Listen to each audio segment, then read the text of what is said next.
இந்த மாதிரியான ஆண்கள் இருக்கிற வரைக்கும், இந்த மாதிரியான நபர்கள் இருக்கிற வரைக்கும், எப்படி பெண்களால சுதந்திர தினத்தையும், மகளிர் தினத்தையும் கொண்டாட முடியும் அப்படின்னு தெரியலையே அப்படின்ற மாதிரி தாங்க இருக்குது. இந்த ஒரு காணொளிய பார்க்கும்போது என்ன அப்படின்னா தெரியும், ஆக்ட்ரஸ் ஸ்ரீலீலா இருக்காங்க இல்லையா? அவங்க கூட இப்ப சிவகார்த்திகேயனோட பராசக்தி படத்துல நடிச்சிருந்தாங்க. ஸோ ரொம்பவே பரிச்சயமான, ரொம்ப பிரபலமான ஆக்ட்ரஸ் அப்படின்னு சொல்லலாம்.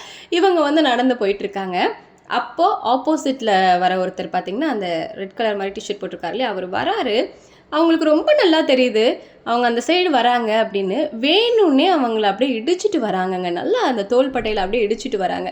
அதாவது இத்தனை கேமரா இருக்கு. அவங்கள சுத்தி இத்தனை ஆண்கள் நடந்து வராங்க. யார் வேணா வந்துட்டு போட்டும். நான் அந்த பொண்ண இடிக்கணும்னு நெனச்சா இடிக்கத்தான் செய்வேன். அது எத்தனை பேர் இருந்தாலும் பரவால்ல அப்படின்ற மாதிரி.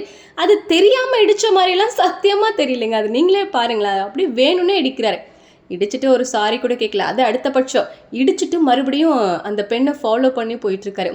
இவ்வளோ பிரபலமான நபர், அதாவது ஆக்ட்ரஸ் ஸ்ரீலீலா, அவங்கள சுற்றி இத்தனை பாடி கார்ட்ஸ் இருக்காங்க, இத்தனை ஆண்கள் இருக்கும்போதே ஒரு ஆணால் இவ்வளோ தைரியமாக இடிச்சிட்டு ஃபாலோ பண்ண முடியுது அப்படின்ற பட்சத்தில் எத்தனை பெண்கள் ரோடுகளில் நடந்து போகிறாங்க. சாதாரணமான பெண்கள்லாம் எத்தனை மனவேதனையை இந்த மாதிரி ஆட்களில் எப்படி சந்திச்சுட்டு இருப்பாங்க அப்படின்னு நினைக்கும் போது, எப்படி எதிர்கொள்வாங்கன்னு நினைக்கும் போது ரொம்ப பயமாக இருக்குது அப்படின்னு தாங்க சொல்லணும். இந்த மாதிரி ஆட்கள்லாம் நீங்கள் என்ன பண்ணணும்னு நினைக்கிறீங்க அப்படிங்கிறத கமெண்ட்டில் சொல்லுங்கள்.